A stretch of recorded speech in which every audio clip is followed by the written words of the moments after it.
Hi everybody! Today I want to make a video about a theory in chemistry called VSEPR. VSEPR stands for Valence Shell Electron Pair Repulsion Theory. It's a mouthful. But essentially what we're talking about here is when atoms form covalent bonds, they do so in a way that makes a particular shape. That molecule makes a particular shape.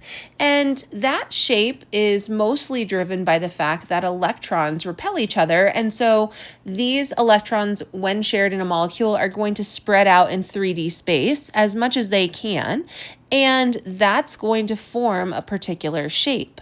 So when we are doing VSEPR or molecular geometry, we need to start by drawing a Lewis dot structure. A Lewis dot structure is important for this. We can't decide what the molecular geometry is going to be until we have a Lewis dot structure. Okay, so that's first step. If you don't know how to draw a Lewis dot structure, you need to nail that down first. I do have a video on Lewis dots, so you can reference that. But it's impossible to move forward with molecular geometry without knowing how to draw a Lewis dot. Okay, so make sure you know how to do that. And then here is how this works. So there are 5 VSEPR shapes. In this class, we are only going to discuss 3. Now, the way that a VSEPR shape works is we look at the central atom, only the central atom of a Lewis dot structure, and we decide how many items are bonded around it. So we have bonded bonds around that central atom or lone pairs around that central atom. We're essentially looking at what is around the central atom of the Lewis dot structure, and that will help us to determine the shape. Okay? Up on the screen right now is a little note sheet that I handed out in class, so that's what I'm going to be referencing. Part of this note sheet I will talk about in this video, and part of it I will talk about in another video. Specifically, this column right here, hybridization. I'll do a completely separate video on hybridization. So for today, I'm just going to simply fill in that column and then not reference it anymore. Okay, so let's just get that out of the way. Just go ahead and write what I am writing here. So in that first box, write SP, in the next one, SP2, and then down here, SP3. Again, I will reference this another time, but for now, we're going to leave that as is. All right, the 3 VSEPR shapes that we are going to talk about are right here, and I am going to write linear in this box and then kind of explain. Now, I will explain the difference between electron geometry and molecular geometry, and I'll talk about bond angle, I'll talk about polarity, and we'll kind of go through all the different VSEPR shapes. Remember, again, and I'll keep emphasizing this, we are only looking at the central atom. So if there are peripheral atoms with lone pairs or anything happening off the central atom, we're not concerned with that. That does not dictate our molecular shape. All right? Now, like I said before, this is only possible to do if you have a Lewis dot structure. So let's draw one, and I'll make sure it is one that's actually linear, and we'll use it as our example. So we're going to draw that here first. The Lewis dot structure I would like for you to draw is for the molecule CO2. Okay, so think about your Lewis dot structure, perhaps pause the video and see if you can draw the Lewis dot structure for CO2 on your own. But I'll draw it here for you. Okay, and so remember, you need to add up your valence electrons here and then draw your Lewis dot. Now, how do we determine the central atom? This is something I discussed in my Lewis dot video, but just as a reminder, the central atom, we can figure it out in a couple of ways. So first and foremost, the central atom is the atom present in the least amount. So I have 1 carbon, I have 2 oxygen. The atom present in the least amount would be carbon. Okay, now this works great. This method works great for this particular molecule because I do have an atom with the least amount. However, there are cases where you don't always have that to rely on. Like, for example, we could do a Lewis dot structure for H and O. Okay, so this is hard because there isn't an atom present in the least amount. We have one of each. So how do we decide? So a secondary way that you can decide what might go as the central atom is it would be the atom that is the least electronegative. So you would need to look at a periodic table with Pauling's and see of your choices here in your molecule, which one has the lowest electronegativity. Now, the exception to that is hydrogen. Hydrogen is pretty low in terms of electronegativity, but it will never be a central atom. It doesn't have enough bonding sites to be a central atom. So hydrogen will always be a peripheral atom and never the central atom, even if it is the atom with the lowest electronegativity. Okay? All right, so in our example that we were doing, carbon is going to be our central atom. So I'll put that in the center, and we will bond oxygens on either side. Now, I'm just going to fill in this completed Lewis dot because, again, I'm not teaching you Lewis dots in this video, but you should know them. All right, so let me finish drawing that. This looks a little strange. Let me erase this guy here and fix him. It's not the easiest to draw Lewis dots on an iPad, I'm just now discovering. All right, so here is what it looks like if we do the Lewis dot structure for CO2, okay? Now, I am teaching you the geometry for a linear shape, so let me tell you how you know if something is linear. Again, we're looking at the central atom, and what we're trying to decide is how many bonding sites are coming off of that central atom. In this case, we have bonds here and we have bonds here. So there are two things bonded to our central atom. Now, a bond is a bond, meaning we don't care if the bond is a single bond, a double bond, or even a triple bond. It all counts as one thing. Okay, so this double bond coming off of carbon just counts as one bonding site. The other thing that counts as a bonding site would be lone pairs. If this carbon had lone pairs on the top, that would count. We would say, in that case, we would say 1, 2, 3. But this particular Lewis dot structure, oh, where'd my carbon go? This particular Lewis dot structure doesn't have lone pairs. And so all we have that's coming off of the carbon is a bond here and a bond here. Again, single, double, triple bonds all count the same. We simply have two.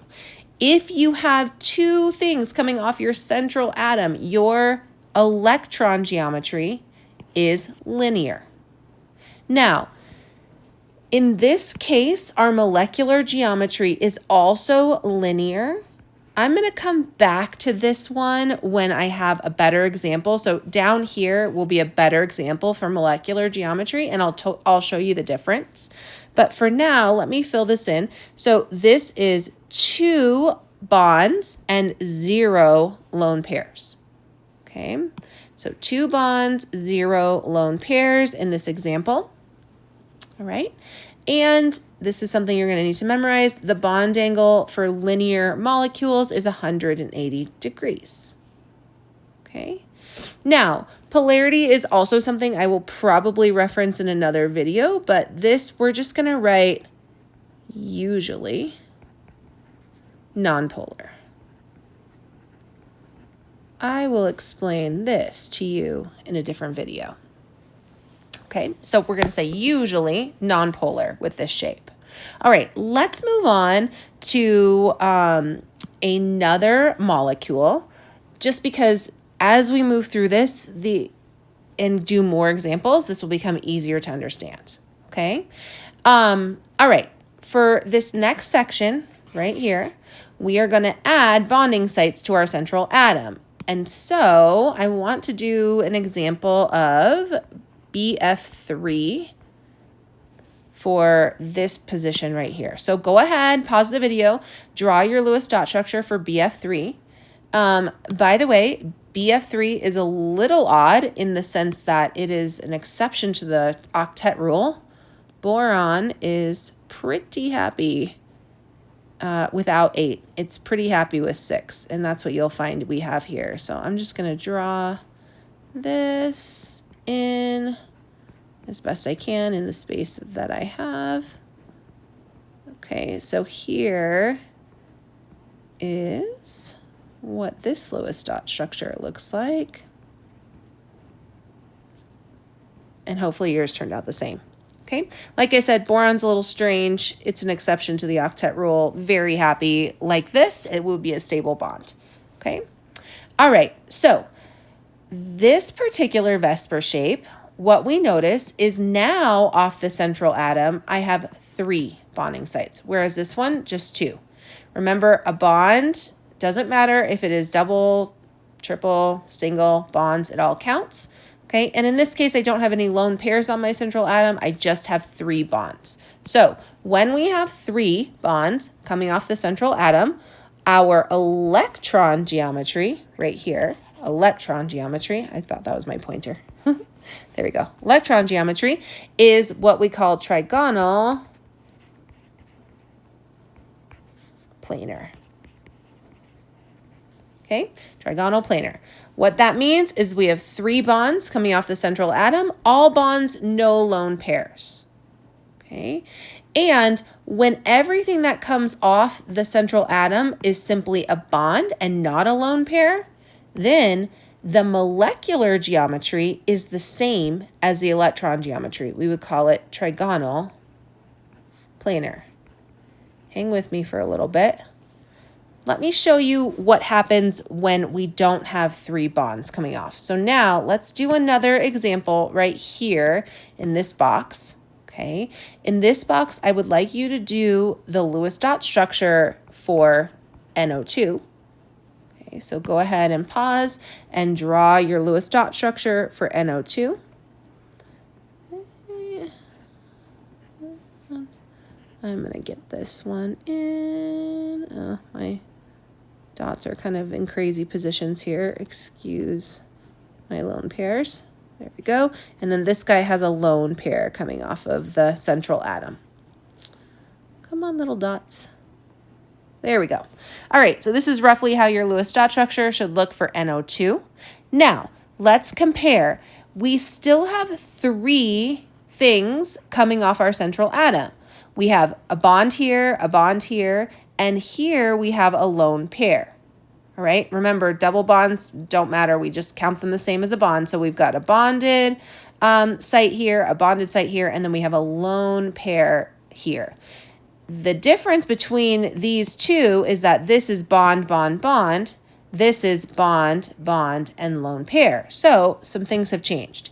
It is still 3 bonding sites, so our electron geometry is still trigonal planar. Okay, but now we have 2 bonded sites and 1 lone pair site. And so the molecular, the molecular geometry name changes to what we call bent. Okay, so here's how you can think of it. Electron geometry is the broad category based on how many total bonding sites there are. In linear, there are 2 total bonding sites, both bonded, no lone pairs. There really isn't an option for anything else. And because both the bonded sites are bonds and not lone pairs, the electron geometry and the molecular geometry name match. Okay, coming down here, trigonal planar for electron geometry means that there are 3 bonding sites. If all 3 of those sites are bonds and none are lone pairs, this is almost like a subcategory. The subcategory or the molecular geometry name is trigonal planar as well. However, we want to distinguish, right? Because we have another way to get 3 bonding sites. Here we have 2 bonds and 1 lone pair. It's still 3. So my broad category, my electron geometry, is still trigonal planar. But now my molecular geometry is different. We now call this bent.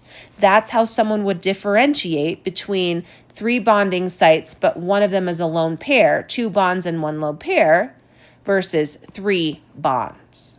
Okay, so these 2 sort of distinguish, how we make up the 3.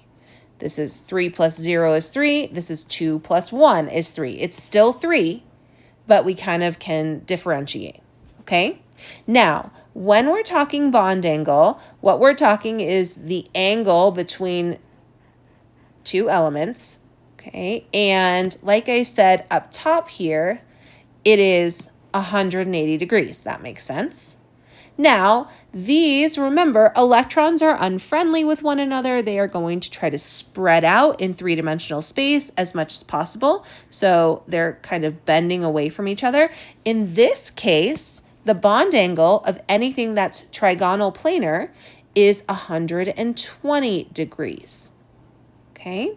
Now, something to know that I haven't referenced. When we are talking three-dimensional space, a lone pair takes up more three-dimensional space than a bond. That's why these guys are kind of bent down in this direction versus being straight out like this. This lone pair takes up more space than these bonds, which forces them downward. So when we're talking bond angle, it's 120, but not quite. So we say, where's my pencil? There we go. A little less than 120. We don't really specify.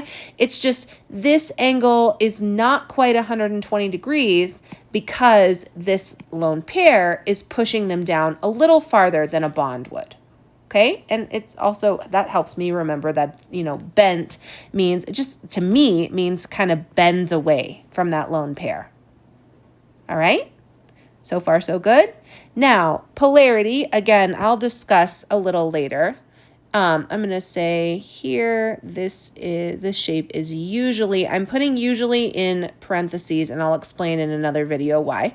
This particular geometry is typically nonpolar, but not always.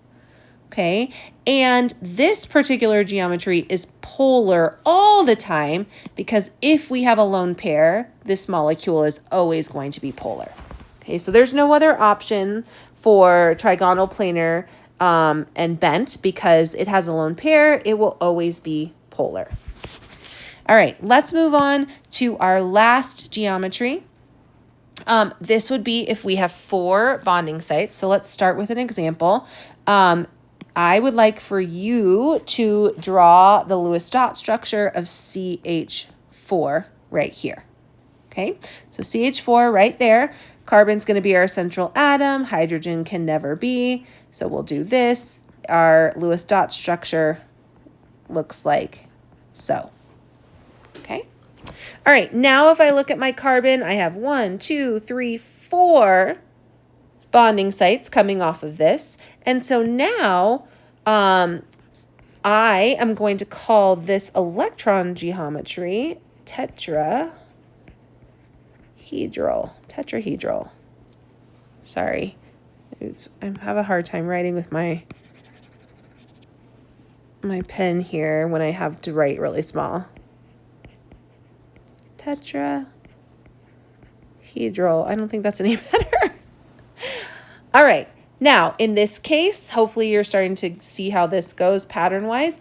All 4 of these are bonds, right? So 4 bonded, no lone pairs. Remember up here when it was all bonds and no lone pairs, these 2 names were the same. Same here, all bonds, no lone pairs. These 2 are the same.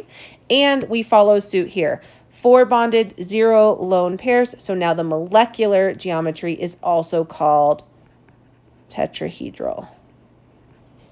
Okay. In this case, we have more molecules, more atoms, in the same area in our molecule. And so the bond angle has decreased even more. And we say it is 109.5 degrees. Okay. And we're going to say that this particular geometry is usually nonpolar. All right, now there are other options for how we can get 4 bonding sites. So in this box right here, go ahead and draw the Lewis dot structure for NH3. Okay, go ahead and draw for NH3. It should look like this. Nitrogen is our central atom, hydrogen, hydrogen, hydrogen, like so. And we end up with a lone pair. So again, 1, 2, 3, 4 bonding sites around our nitrogen. Now 3 are bonded, 1 is a lone pair. So here are my 3 bonds. Here is my lone pair. Now, while my electron geometry is still tetrahedral, my molecular geometry changes its name, and we call this one trigonal pyramidal. Okay? Now, the lone pairs take up more space than the bonded pair, and so it kind of pushes those away a little bit. And so instead of having a bond angle of 109.5, it's slightly less than 109.5. There is a lone pair here. Remember, when there is a lone pair, it is always, whoa, come back here, pencil, always polar. Okay, so this case we have 3 and 1 is 4. So tetrahedral is our electron geometry, and we call this subcategory trigonal pyramidal to distinguish it from all 4 bonded. Now we have 3 bonded, 1 lone pair. As you can guess, we can do for another way, 2 and 2. So 2 bonds, 2 lone pairs. This time I'd like for you to do the Lewis dot structure for water. Okay, so my oxygen is going to be here. Here are my hydrogens. And this ends up with having 2 lone pairs around it. Okay, so again, tetrahedral is our electron geometry, 1, 2, 3, 4 around my central atom. However, not all 4 are bonded. 2 are bonded, 2 are not bonded. So we have a molecular geometry, and this one we also call bent. And bond angle a little less than 109.5. There are lone pairs, so this is always polar. Okay? Oh, wait. I just noticed something. Sorry, you guys. I got crazy there with my usually. Let me spell it correctly. There we go. I'm sure you noticed that about 3 minutes ago when I wrote it. I did not, but now it's fixed. All right. I think that is everything for molecular geometry. I did just want to do one more example, or maybe 2 or 3. If you go into your Unit 4 workbook and you go to this page right here, okay, here's where this is all going to kind of come together. So we have several things we need to do. It gives us the directions up here, like what to do in box A, B, and so on. Okay. So let's just get into it. The first thing you need to do, of course, is to draw your Lewis dot structure. This is the example I gave before. This is a good one where I have one of these, one of these, one of these. So which one is the central atom? I can't go by, the least represented goes in the center because they're all represented to the same number. So I know hydrogen's not an option. It can never be a central atom. And so I look at the electronegativities between nitrogen and oxygen, and I find that nitrogen is the least electronegative between the two. So that is going to be my central atom. Now, if I were doing this right off the bat, I would bond them all together like this in a line. However, I don't know for sure that it's going to be linear in the end. And so it's kind of important to do this in pencil. You might have to fix your Lewis dot structure at some point. Okay, so I have bonded everybody together. I am not quite there in terms of my octets, so let's do this. Okay. And there we go. That's all I have to donate. What I recognize is that nitrogen has 2, 4, 6, 8, all good. Oxygen 2, 4, 6, not great. So I need to fix some stuff. Instead of having these lone pairs be solely for nitrogen, I can share them and double bond like this. So here is what my Lewis dot structure is looking like. Now let's count the bonding sites around our central atom. I have 1, 2, 3. Okay. If there are 3 bonding sites around our central atom, I do not have a linear molecule. I have drawn it as a linear molecule and I need to fix it. Okay. And this will happen, you guys. Sometimes it's not crazy obvious what your shape is at the beginning. And so you kind of just have to get started and you might have to change. So I'm actually going to erase this.